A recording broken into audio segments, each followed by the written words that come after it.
The most important question I ever got was, what is your legacy? Not a material legacy, but if life stops here, how do you want to be remembered? What is that energy? How do people see you? This podcast series is a result of that question, what is my legacy? A phoenix is burning itself on a funeral pyre and rising from the ashes with renewed youth to live through another cycle. This fertile ash is filled with phoenix frequencies of compassion, love, forgiveness, intuition, wisdom, generosity, resilience, creativity, and evolution and involution. I've been in the ashes. I give voice to my phoenix. I share how I pioneer with ease. That's a lifestyle, a choice. I'm Nienke van Bezooijen, and I welcome you to listen and invite you to rise.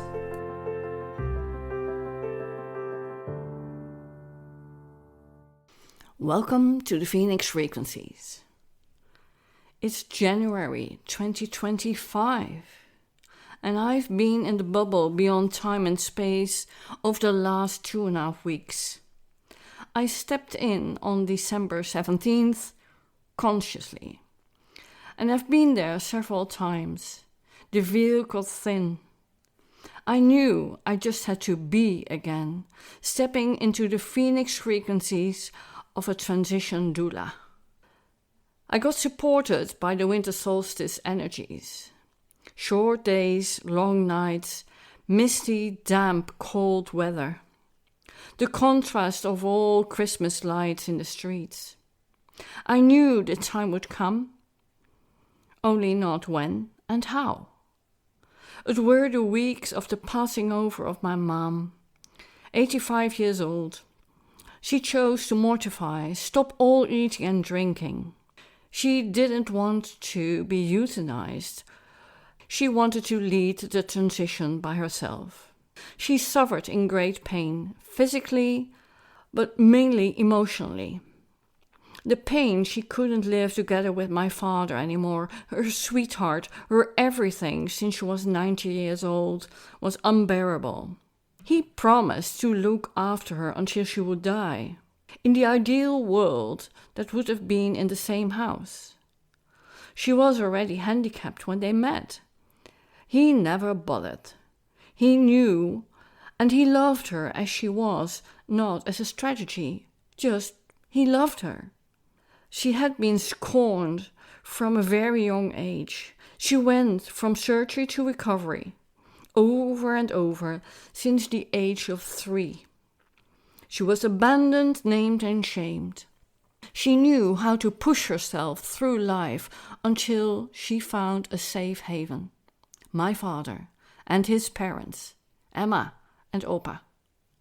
Abandoned by her own parents, by all kinds of circumstances and characters, her parents-in-law taught her the power of unconditional love.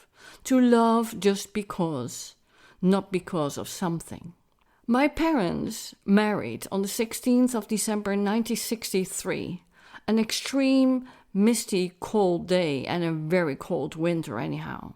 Look it up, 1963 Europe. My brother was born in 65. I came 2 years later, a month early, because it was already too much for my mom's body. My mother and I drifted apart when I was in my 30s. Our worlds, but even more our mindset, were very, very different. My mom tried very hard to prove herself, but needed confirmation, appreciation, and a lot of encouragement to feel good. Othering. She couldn't find it within herself. As my brother distanced from my parents at the age of 20, she needed me to fill all gaps. I could love her, but not in a rescue mode. She only found strength in looking back, not in thinking or looking ahead.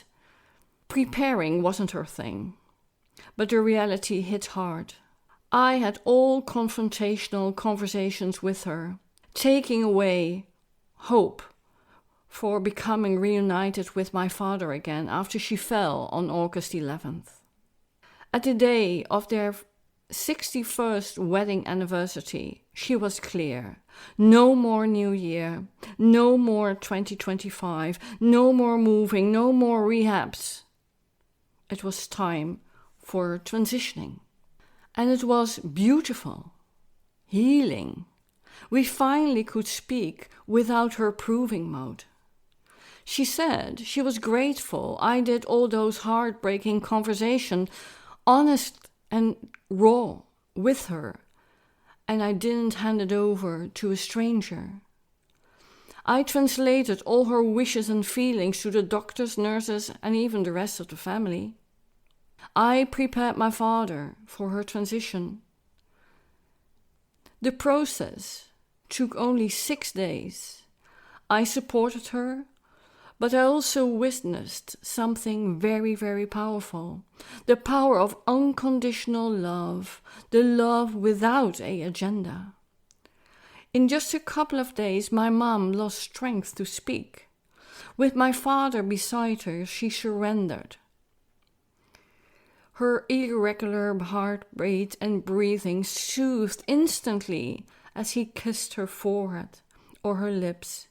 She kissed him back, nearly to the very last end. He sat beside her bed, reading her stories. They loved so much together. But most of all, in his loving presence, she found the strength to let go of her life in love. She made it happen. My brother was with her at her last breath too.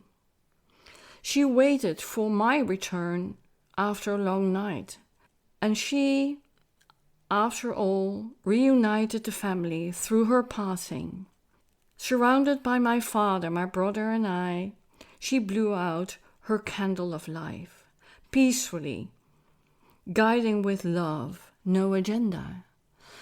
I've seen firsthand the power of this unconditional love between my parents, and I became able to let down all my armors, my hiccups, and switched to genuine care, followed my heart just to love just that, because we all can by choice. It gave me back more and deeper relationship with my mother I never imagined as possible anymore. Rest in peace, my dear Mom, and thank you for giving life to me with Phoenix frequencies.